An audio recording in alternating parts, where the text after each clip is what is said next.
It wakes and wanes. With each wife, we go through phases. There are the demands of work and kids, all the regular things that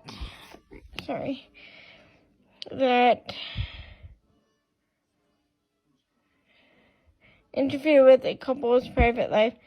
The one consistent that I keep my 4 marriages distinct and discreet. There's no overlap, no sharing, nothing untoward or salacious. There are many benefits and blessings to our lifestyle. We are a large family, and not one of us will ever know loneliness again. We are a team, a strong foundation on which we raised our children. My wives support one another. They can lean on another for small favors or for large ones. Our biggest struggles has been financial. There have been lean times. It took me longer than I'd hoped to establish myself in a career, especially with wife's support. Of course, all of my income goes to the family. I try my best to allocate money evenly and according to who needs it most. The wife needs a bigger car because she's expecting a new child. I prioritize that. If another wife needs help completing a major home repair, this takes precedence over something more trivial. All of my wives contribute significantly to both their individual households and the family as a whole.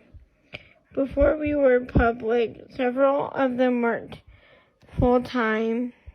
They support their kids, and was left they kick into a large group expenses such as mortgages. If one of my wives chooses not to work in order to stay home and look after our kids, and make sure she is taken care of. If another wife makes a bundle where her sister wife is looking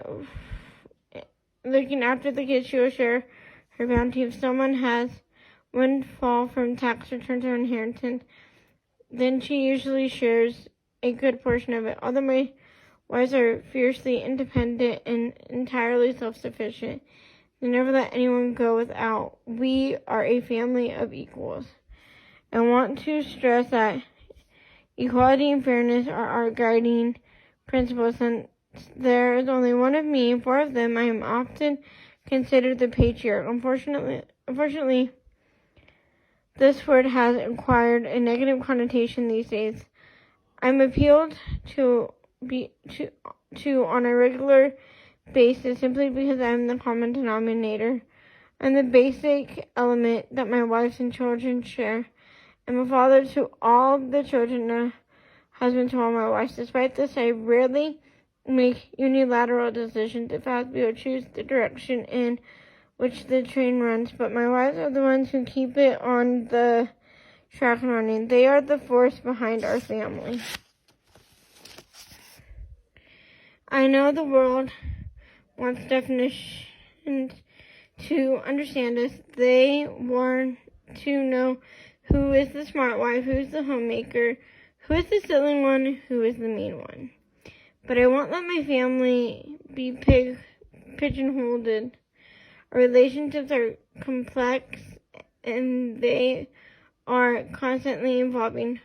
Ours is a process that alleviates us and allows us to abide in God's presence. I have a goal in mind of what my family is supposed to be and look like. It's supposed to be happy and peaceful and free. I imagine a unity that comes from joy, not from overwhelming sacrifice or pain, anguish, and suffering. I don't want my family to suffer for the sake of God, because if we are suffering for the sake of God in this life, we may not be happy with Him in the next one. Privately, we arrived at this unity, this peace, but publicly we are still subject to prejudice. We are misunderstood. We are outsiders. And this is what has brought me here to Beverly Hills. This is why we are about to show our faces to the world and announce that we are polygamous and we are proud. I never want my children to live in fear. I never want them to be forced to deny any part of themselves. I want them to live openly as siblings. I don't want whether my children will enter into the principle. I don't know whether my children will enter into the principle. I don't know whether they will live the life of polygamy. Some will call it because of it and others won't. But regardless of their choices, I want the world to be a more free and understanding place for them to grow up. I want them to feel safe in their family, and if they choose polygamy in the future, I want them to do so knowing they will not be treated as second-class citizens. What we do with our bodies and our hearts is the most important choice of all. My heart is pounding as I step onto the stage. I can feel the smile plastered on my face. It's my defense mechanism. The silly grin. There's a sea of faces in the auditorium.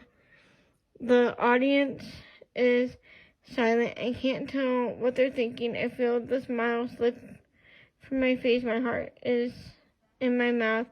Suddenly, the audience begins to clap. I feel the atmosphere begin to warm. I sense that they are drawn to us. I think they are ready to hear our story. And we are done with the prologue of Becoming Sister Wives.